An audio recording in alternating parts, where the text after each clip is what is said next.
warahmatullahi wabarakatuh. Waalaikumsalam warahmatullahi Waalaikumsalam wabarakatuh. warahmatullahi wabarakatuh. Bapak Ibu, bagaimana kabarnya? Sehat?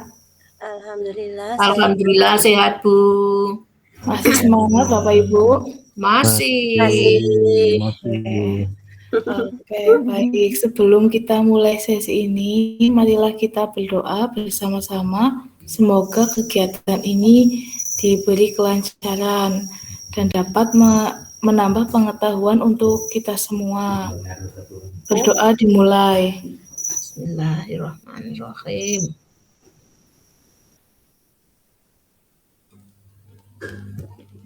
Selesai. Amin. Oke Bapak Ibu, kita langsung mulai saja nggih sesinya.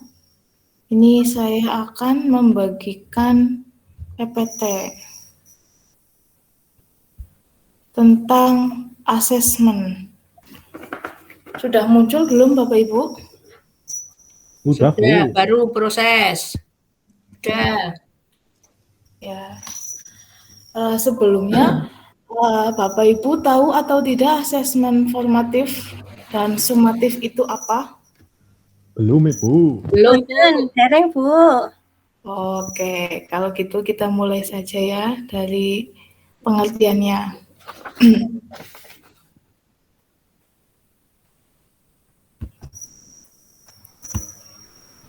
Oke, asesmen itu merupakan cara untuk menilai pembelajaran murid. Bisa juga berarti kesempatan untuk menerima dan memberikan umpan balik. Nah, selain itu tujuannya juga untuk mengevaluasi keefektifan pengajaran dan pembelajaran. Bisa dipahami Bapak Ibu? Bisa. Betul. Asesmen itu punya dua konsep. Yang pertama asesmen formatif, yang kedua asesmen sumatif. Bapak Ibu ada yang tahu asesmen formatif dan asesmen sumatif itu apa? Belum, Ibu. Yang lain, Pak Al-Hikmah dan Ibu Mariana? Sama, Bu, belum. Oke, kalau gitu kita bahas bersama-sama. Oke, jadi asesmen formatif itu adalah evaluasi yang dilakukan untuk evaluasi proses pemahaman murid, kebutuhan pembelajaran, dan kemajuan akademik selama pembelajaran. Asesmen formatif memantau pembelajaran murid dan memberikan umpan balik yang berkala dan berkelanjutan. Bagi murid, asesmen formatif ini berfungsi untuk membantu murid mengidentifikasi kekuatan dan aspek yang perlu dikembangkan. Sementara bagi guru dan sekolah, asesmen formatif berfungsi memberikan informasi mengenai tantangan apa saja yang dihadapi murid dalam proses pembelajaran proyek sehingga dukungan yang memadai dapat diberikan. Asesmen formatif dapat diberikan oleh guru, teman, atau diri sendiri. Kita lanjut ke asesmen sumatif. Kalau tadi asesmen formatif itu adalah evaluasi tentang proses, kalau asesmen sumatif itu evaluasi yang dilakukan di akhir pembelajaran. Asesmen sumatif ini seringkali memiliki taruhan tinggi karena berpengaruh terhadap nilai akhir murid sehingga sering diprioritaskan murid daripada asesmen formatif. Umpan balik dari asesmen hasil akhir ini, sumatif, dapat digunakan untuk mengukur perkembangan murid untuk memandu guru dan sekolah merancang aktivitas mereka untuk proyeknya. Saya mau tanya Bapak Ibu sebagai pengajar, biasanya untuk mengevaluasi itu lebih berat atau lebih sering menggunakan asesmen formatif atau sumatif?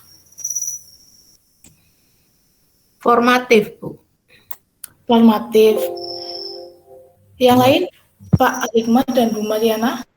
Formatif, Bu. Bu. Iya. Formatif.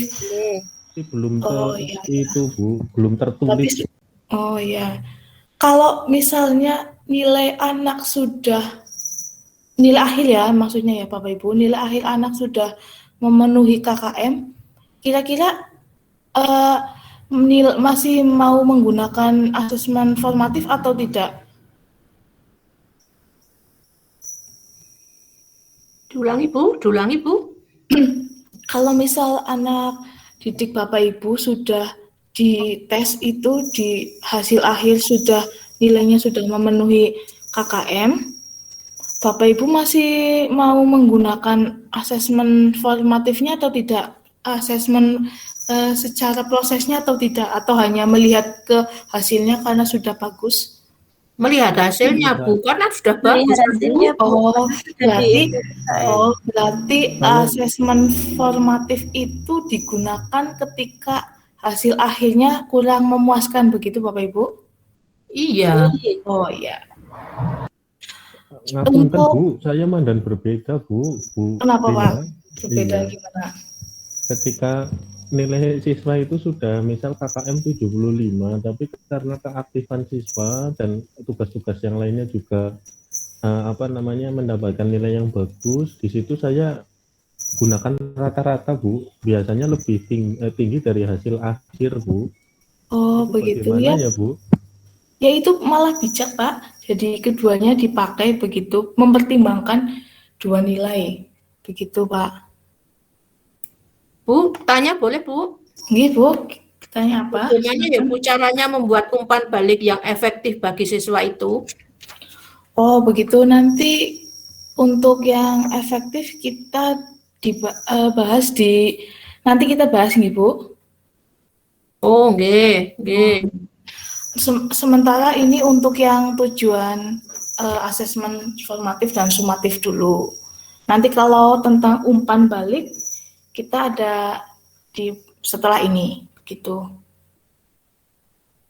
Nggih Bu. Oke, lanjut aja nggih Pak, Bapak Ibu. Nggih. Nggih. Oke, tadi tentang pengertian yang sekarang itu tujuannya yang tujuan asesmen formatif itu tidak hanya untuk siswa tetapi juga untuk guru. Misalnya kalau untuk guru itu kita bisa mengawasi pembelajaran murid, memastikan perkembangan murid, mengecek pemahaman murid.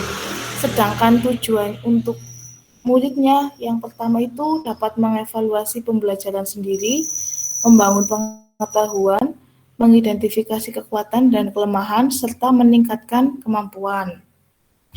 Kita lanjut ke yang tadi kan tujuan asesmen formatif ya Bapak Ibu. Kalau sekarang itu ke tujuan asesmen sumatif.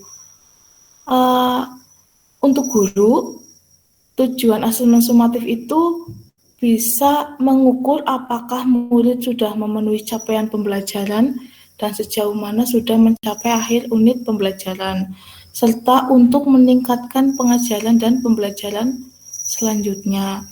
Nah, kalau tujuannya untuk murid, yang pertama itu bisa memahami performa murid di akhir pembelajaran. Nah, yang kedua itu kita sebagai guru dapat memahami apakah mereka sudah memenuhi capaian pembelajaran atau belum, dan sejauh mana sudah mencapai akhir unit pembelajaran. Begitu Bapak Ibu, bisa dipahami? Bisa Bu. Oke, kalau bisa kita lanjut nih Bapak Ibu. Nah, sekarang kita membahas tentang bentuk asesmen formatif dan sumatif. Jadi, bentuk asesmen formatif dan sumatif itu ada dua. Yang pertama itu bentuk asesmen tidak tertulis. Yang kedua itu bentuk asesmen tertulis.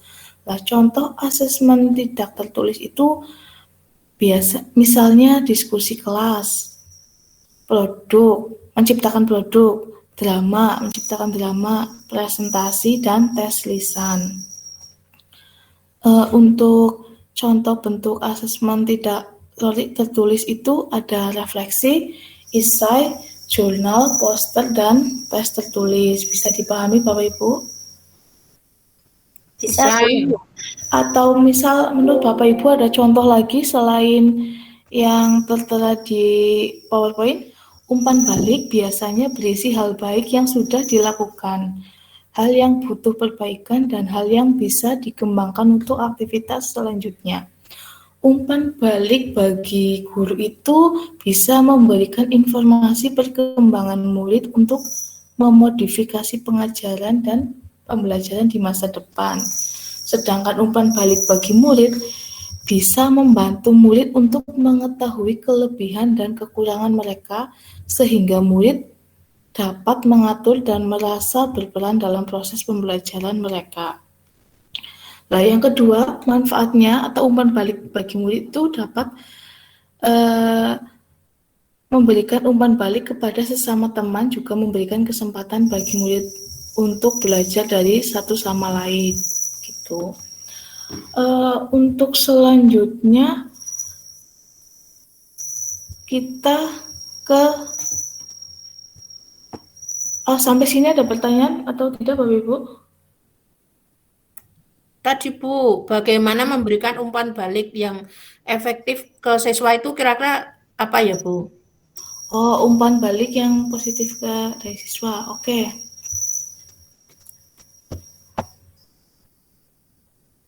Ada ini Bu, ada cara-cara untuk membuat umpan balik yang efektif bagi siswa. Yang pertama itu harus terdiri dari feed up atau mengklarifikasi tujuan murid. Yang kedua ada feedback, itu tanggapan atas pekerjaan murid dan kemajuan mereka. Yang ketiga ada feed forward, atau itu saran bagi murid untuk dicapai di masa depan menggunakan data dari feedback. Terus ada lagi itu membutuhkan tujuan dan sasaran yang jelas dan dapat dimengerti oleh murid dan guru. Begitu Bu. Ada pertanyaan lagi? Ya Bu. Udah. Oke, kita lanjut ke materi yang tadi.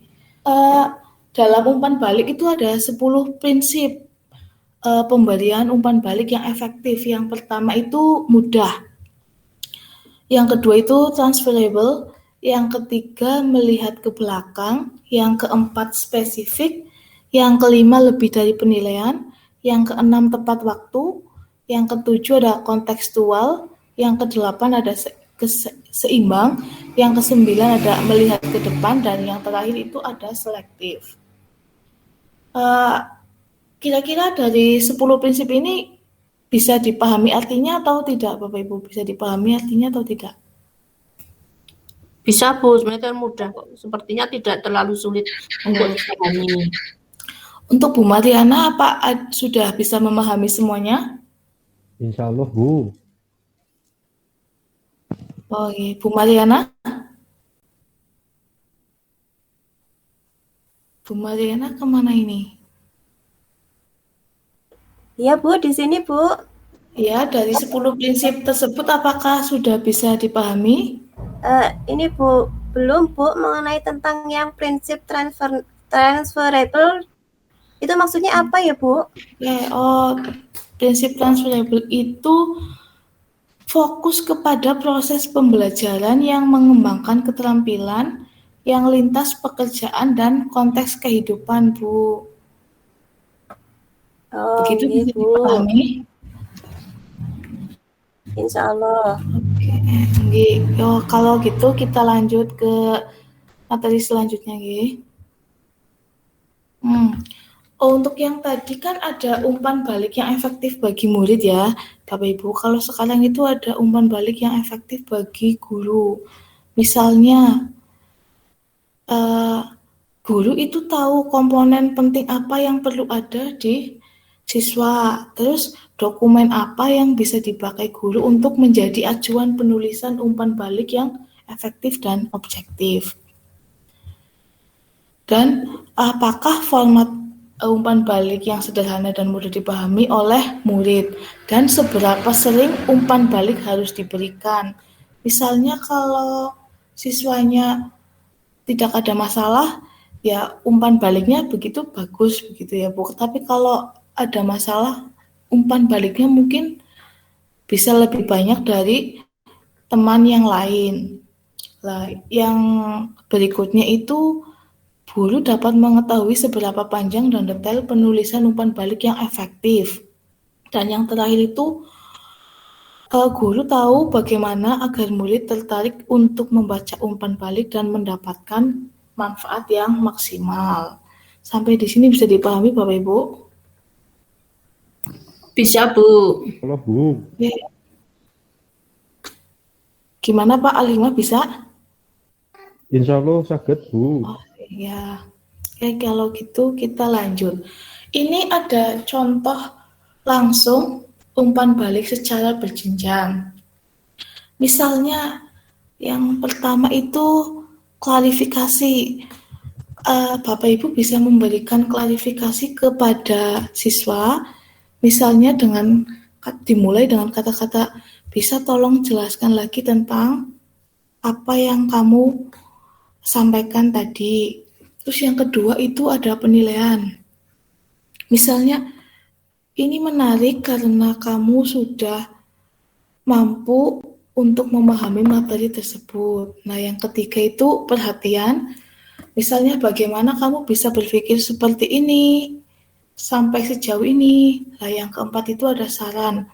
Bagaimana kalau kamu menambahkan materi di bagian ini atau menambahkan gambar di materi ini supaya lebih bagus. Dan yang terakhir itu ada apresiasi. Misalnya, saya belajar banyak dari jawabanmu karena kamu telah betul-betul memahami dan mengerjakan tugas ini dengan sungguh-sungguh begitu. Sampai sini bisa dipahami Bapak Ibu? Bisa, Bu. Oke. Insya Allah Bu. Oke, kalau begitu ada tugas. Ini kan tadi baru membahas tentang contoh memberikan umpan balik secara berjenjang, Bapak Ibu. Coba Bapak Ibu dalam berkelompok itu nanti memberikan masing-masing 3 contoh klarifikasi, penilaian, perhatian, saran, dan apresiasi. Yang klarifikasi ada 3 contoh, penilaian 3 contoh, dan begitu seterusnya. Begitu bisa dipahami tugasnya Bapak Ibu? Bisa, Bu. Oke. Silakan Bu Sri Haryanti bekerja dengan kelompoknya, Bu Mariana bekerja dengan kelompoknya, dan Pak Aligma bekerja dengan kelompoknya. Tugas bisa dikumpulkan di pertemuan berikutnya. Ya Bu. Oke. Bu. Oh ya. Sekarang kita sampai nanti dulu ke Bapak Ibu. Setelah mendapat materi tadi, ada yang bisa menyimpulkan atau ada yang ingin disampaikan? Silakan. Bu Sri mungkin? Sudah, Bu. Sudah, Bu. Sudah cukup. Pak Aligma? Sudah Bu. Sudah. Oke. Ya, Bu Mariana? Insya Allah cukup. Oke, kalau gitu langsung kita ke kesimpulan Bapak Ibu.